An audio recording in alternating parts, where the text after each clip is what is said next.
Callahan had mentioned that the ladies will have to ask for bath water and other amenities, but that they should find warm, fluffy robes for guests in the room, each embroidered with a silver serpent, presumably to discourage theft, and that the door to the jakes are indicated by a silver snake embroidered on the sea green hallway rug. How quaint. Inspector General Black informs her assistant that the Office of Academic Affairs has reason to suspect that those who attacked Neverwinter Academy were staying here, at the Shining Serpent Inn, before the attack, and so they must carefully inspect every room, and that they have every right to use excessive force against both life and property. The cleric in curls gives a gullible nod, while trying to appear more serious, as she hadn't realized they were conducting official business to the Office of Academic Affairs. From Waterdhavian creatures to mages unknown, she's reminded by the Inspector General. She is also reminded of her duty as the company surgeon and holy defender. Old titles Linu hadn't heard before, but she'll be proud to bear. It may look like black grog ale, but it's not. It's the equally dim Highmoon dark beer, and equally bad. In the Deepingdale, known to many as the Dale of Trees, is a town called Highmoon. In the center of town is a tavern called the Oak and Spear. The signboard actually shows a spear buried in the trunk of an old oak tree, the shaft of the spear passing through an orc skull and a harp, recalling some great local victory over an orc horde that passed through the area some 200 winters ago. Anyway, inside the dimly lit, cozy drinking spot, they brew a draft on premises called Highmoon Dark, the same beer the ladies just found. It's a dark, smoky beer with a rich, nutty, almost bacon-like aftertaste. Highmoon, or rather just moon, reminds Lily. She brings up the misty crescent above a full moon, the holy symbol she found at the ruined tower in the servants' quarter of Blacklake, the one by Loxar's bed. Linu gasps in astonishment. She claims to have lost hers about the time she was treating a half-orc, as she recalls. He didn't say much, but she knew he was suffering nonetheless. He was living in the most decrepit ruined tower, and his pet hounds were sick too. It was so sad. Linu goes on to describe how she did everything she could for the servants afflicted by the wailing, and their pets too. She even tried making them one of her best recipes, chicken heart and kidney stew. And it's so easy to make.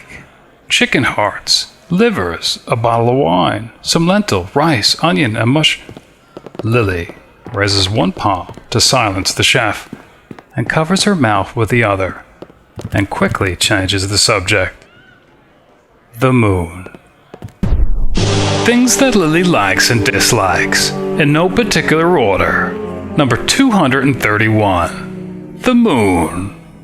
Like. Lily's always been fascinated by the moon. Its simple roundness seems to express the universe. Through its phases, one can see the cycle of life, from birth, through maturity, old age, and death, on to eventual rebirth. It can be both dark when new, or bright when full. And it's feminine.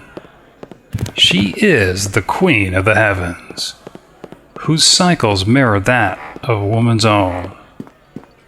She is like a mother, an eye in the night, that brings silver light to illuminate the depths of darkness. And it's always changing, like the lycanthropes usually associated with it, or the tides, or emotions, calm, passion, madness, lunacy. And it's mysterious, many claim it assists them in fortune-telling or prophecy. It was in this that Lily found a new friend. Linu, unsurprisingly, also is fascinated with the moon.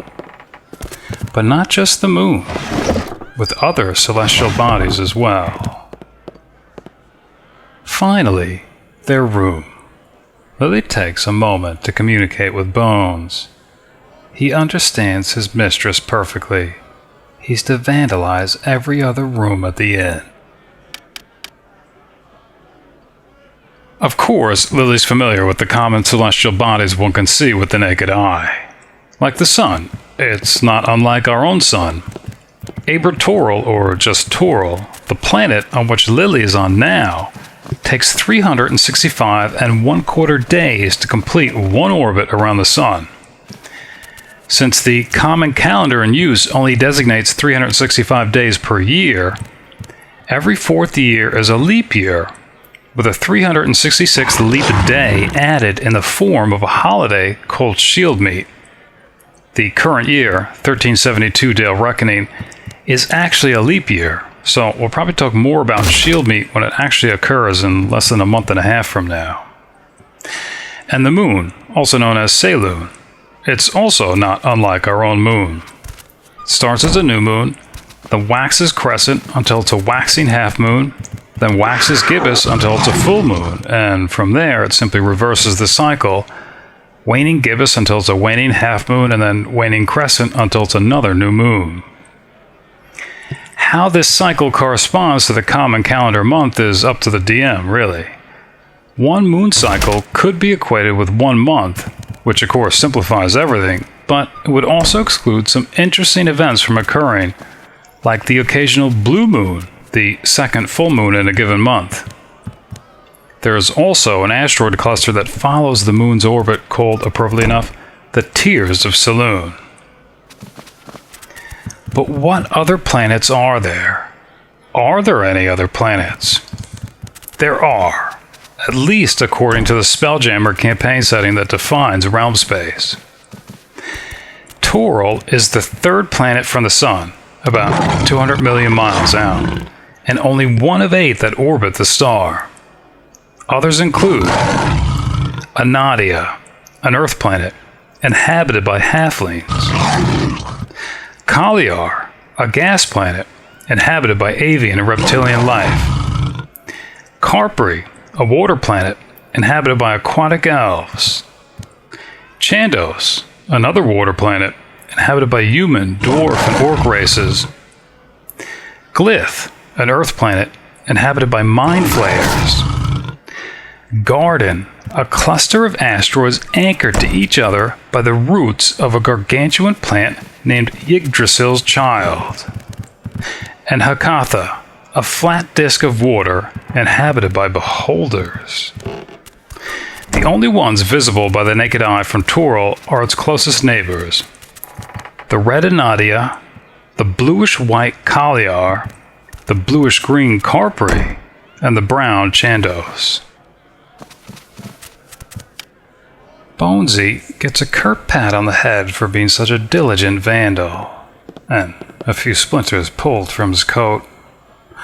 Linu doesn't seem to even question where he's been. Lily would also like to talk to Linu and not listen to their lupine guest pant, and so, with a wave of her hand, she dismisses the beast.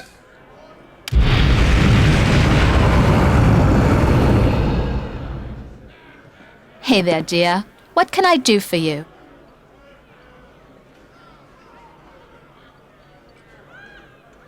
Yeah, I think Lily just wanted to talk with Linu for a little while. I love chatting with you, but don't you think we should focus on your mission right now? I've been away from my home and friends for a long time now. I'd like to get to know you, too. All right, Lily. What questions do you have?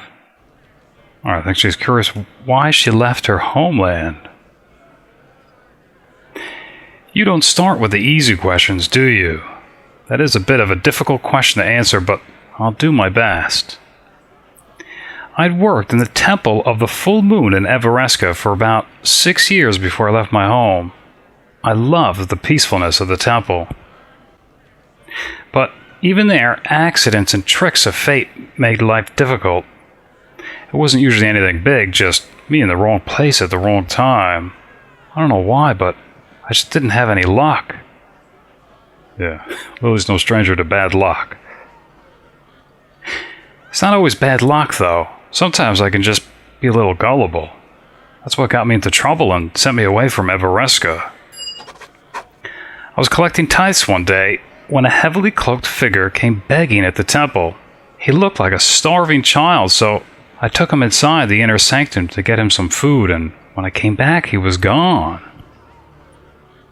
There was also something else missing, something very precious to the church. Yeah, ask you what the thief stole. Please forgive me, Lily. I can talk no more about this. We don't know each other well, and I can't share my most embarrassing moment with a stranger. Of course you can tell Lily. Please, Lily, I should not have said so much. I'll talk more about this later, but not now.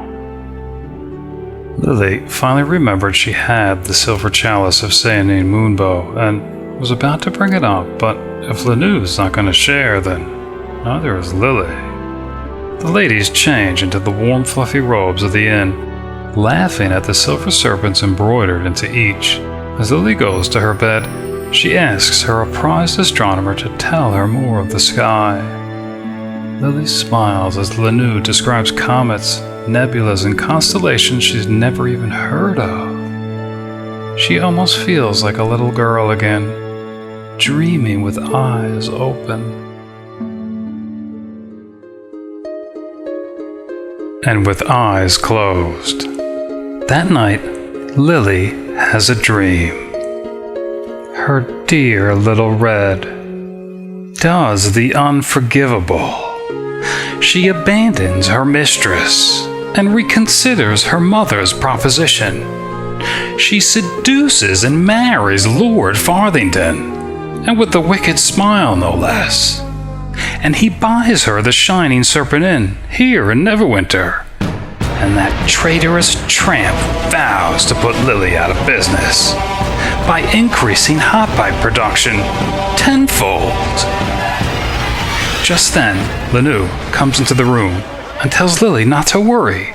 The lady don't care is saved. She put her chicken heart and liver stew on the menu. Before Lily could even scream, she's placed under arrest for the severe crime of poisoning provender sold to the citizenry of Neverwinter. No fewer than 3 have died already, and at least a dozen are sick. And they broke up the Beast Bowl, too. Her vicious wolf team impounded. So there she is, in the Neverwinter prison. Wolves on one side, and on the other, Tomi Undergallows, with eyes closed and puckered lips. Lily awakes with a startled gasp, spitting and wiping her lips with disgust. She quickly wakes Linu in the next bed, yelling that they need to get underway before, well, anything bad happens. On the way out, Lily's glad to see that her faithful familiar at least shut all the doors, so the dusty diviner wouldn't bear witness to the ugly realities of innkeeper rivalry. If Little Red does betray her, she'll at least have quite a bit of work to do refurnishing the rooms before reopening for business, though vandalism is likely only the beginning. As Lily and Linu enter the dining room, Linu smells the delicious appetizers and asks if they can stop for morning feast. Linu can just barely hear Callahan shout out hot bites as Lily drags her outside.